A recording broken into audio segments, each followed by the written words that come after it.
The first is going to be a sheet pan.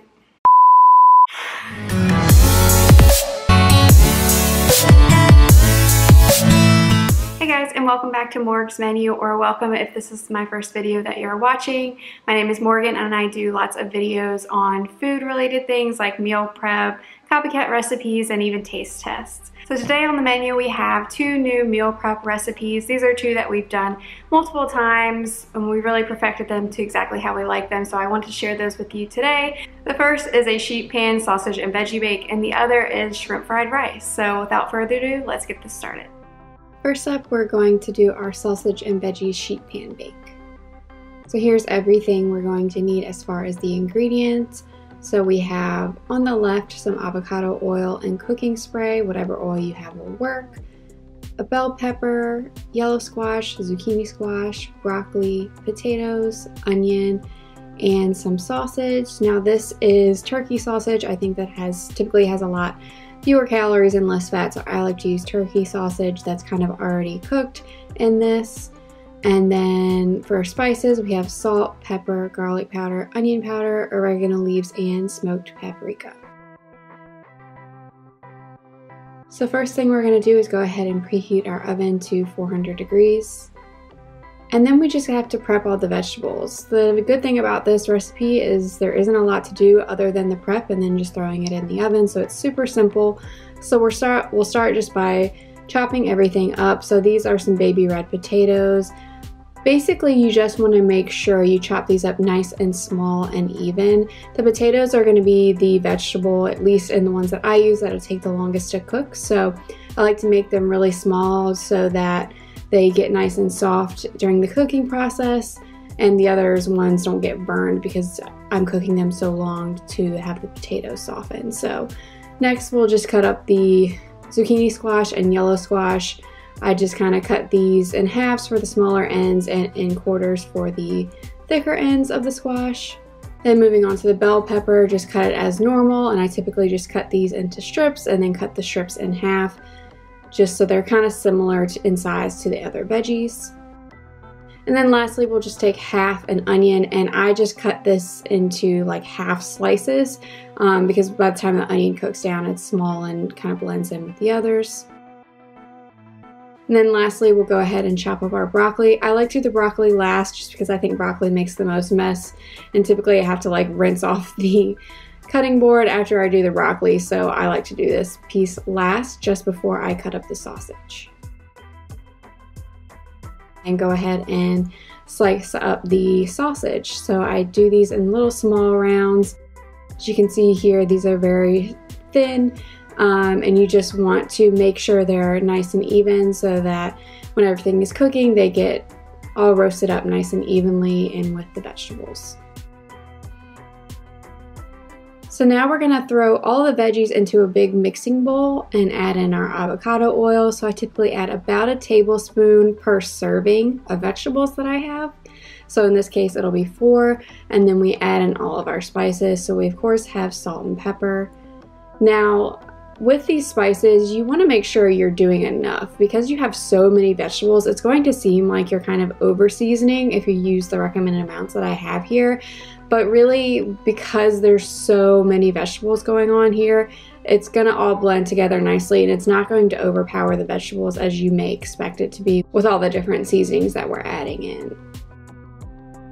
Once you add them in, just go ahead and get that mixed together, making sure everything is nice and covered and combined and all the oil and spices are on all of the different vegetables. Then we're just going to take a big baking pan, throw down a little cooking spray, and take about 2/3 of our vegetables and throw it on. You want to make sure you don't overcrowd this pan too much so that everything cooks nice and evenly. And then on your second baking sheet, again, spray it down and then throw the remaining veggies on 1/2 of it. And then you're just going to throw down your sliced sausage on the other side.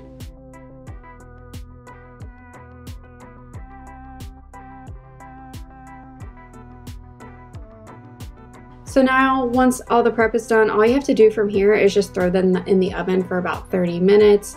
And I don't worry about flipping them or anything like that. Everything seems to roast pretty nicely well together, and that way you can kind of multitask and get something done for 30 minutes. This is such an easy meal prep to do, and everything roasts up nice and evenly.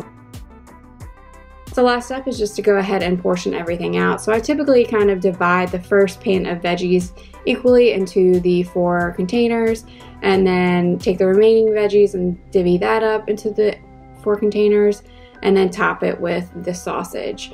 I typically just kind of count the number of slices that I throw on there just to make sure everything's nice and even, just for calorie purposes, so I know exactly how it's split. And in this case, I had 1 extra, so I just ate it.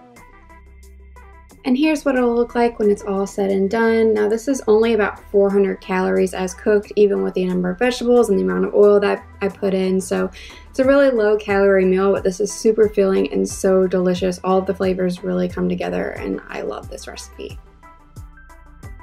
Next up, we have our shrimp fried rice.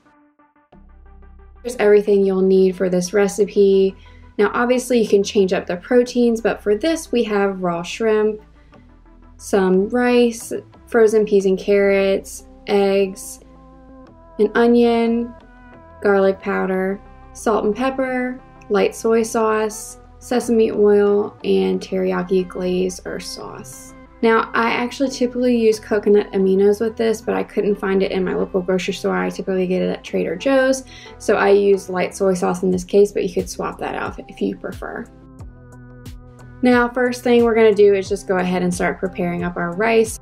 So in your rice cooker or in a pot, just go ahead and throw the rice in.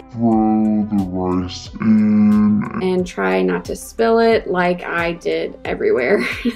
I'm still cleaning this stuff up. I swear I keep finding little rice bits everywhere, but anyway, the show must go on. So I typically like to throw in, like I said, either coconut aminos or soy sauce in the rice cooking process. I think it just gives it a little bit more flavor. So you just add that directly in with the amount of water, get it nice and mixed in, and get your rice started. And the main prep for this is just going to be dicing up half a white onion. So luckily, if you do these 2 recipes, you can use half of the onion for each, and then for this one, you're just going to dice it up rather than putting it in strips.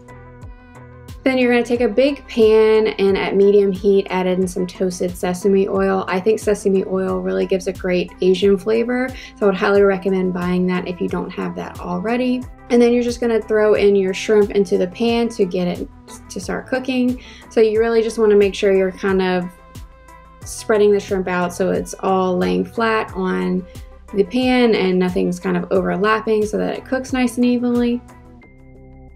And then we're going to throw in some garlic powder and salt and pepper to season these shrimp. Now shrimp don't take a long time to cook at all, so you really need to be careful that you don't get too distracted with this. But basically, as you can kind of see some of the tails, and then once the body starts to turn pink on the shrimp, you can start to flip them over. Now obviously this is a pretty big pan, and with any stove, certain parts of the pan are going to get hotter than others. So I typically just go in and flip these shrimp as I see them getting done, rather than trying to flip them all at once. I think it helps it keep evenly, plus you have to flip them all anyway, and it keeps my brain a little more occupied when I'm at least looking for which one to flip, rather than just doing this like 25 times over and over. So once you start to get everything nice and flipped over, you just want to leave the shrimp cooking for a couple more minutes. It really only takes about 3 to 4 minutes per side. Again, that'll differ a little bit depending on the size of shrimp that you have, but if you get just like the large frozen bag of shrimp that you would normally see, as long as you thaw it out beforehand, really 3 to 4 minutes should do it. And then once you see that the shrimp is done, go ahead and pull those off, pull them to the side, and add in a little more sesame oil to your pan. And first we're going to start out by sauteing that diced onion. So really you're just going to cook this for 5 to 6 minutes, however long it kind of takes depending on how hot your pan is and all that kind of stuff. I recommend medium heat. And you're just going to move these around, get them nice and sauteed until they start to become translucent. Once your onions are basically done cooking, you're going to add in your frozen peas and carrots to this. So I add 2 cups here. I really like the combo of the rice, peas, and carrots. After the peas and carrots have started to warm up a little bit, you're gonna throw in a little bit of the teriyaki glaze to get the flavors nice and combined in there. Add your shrimp in and then add another tablespoon of the teriyaki glaze so that you can mix that all together and all the flavors get nice and combined. Once you get that mixed together, go ahead and push everything to the side and you're going to whisk in a couple eggs. I typically do 1 egg per serving, so in this case I did 4 eggs, whisk them together, and you're just going to basically cook them up on the side of this pan. You essentially kind of want to just move it around every once in a while to make sure nothing's getting burnt or stuck on the bottom. But you're kind of going to cook this just like you would with scrambled eggs and just get everything nice and broken up, combined, and cooked. And then once you see that the eggs are pretty much fully cooked, you can go ahead and combine them in with the veggies and shrimp so that everything is nice and mixed together. And then we're gonna go ahead and add in that cooked rice with the soy sauce. So just go ahead and add that in. Add in a little bit more soy sauce or coconut aminos just to bring all the flavors together. And then you're just gonna mix together until everything is combined and all kind of one dish now. Then as usual, just divvy everything out into the individual containers. And here's what it's gonna look like when everything is good and ready to go. So this is about 550 calories as prepared, maybe slightly more if you use maybe chicken or steak as a protein. You can of course probably decrease this with some slight changes, but as prepared, 550 calories isn't too bad for a pretty big lunch. And here's both of the meals prepared together. I really like the combination of these because they have such different flavors, just very different. And so then you don't feel like you're eating too much of the same thing all week. Alright guys, and that's it for today's video. I hope you enjoyed it. As always, if you have any questions on any of the recipes, make sure you leave me a comment down below. Give this video a thumbs up if you enjoyed it and would like to see more meal prep recipes in the future. If you're new here and haven't yet subscribed, make sure you go ahead and subscribe so that you don't miss out on any of the videos that I post on Wednesdays and Sundays. Thanks again for watching Morgs Menu and I hope you have a great day. Bye.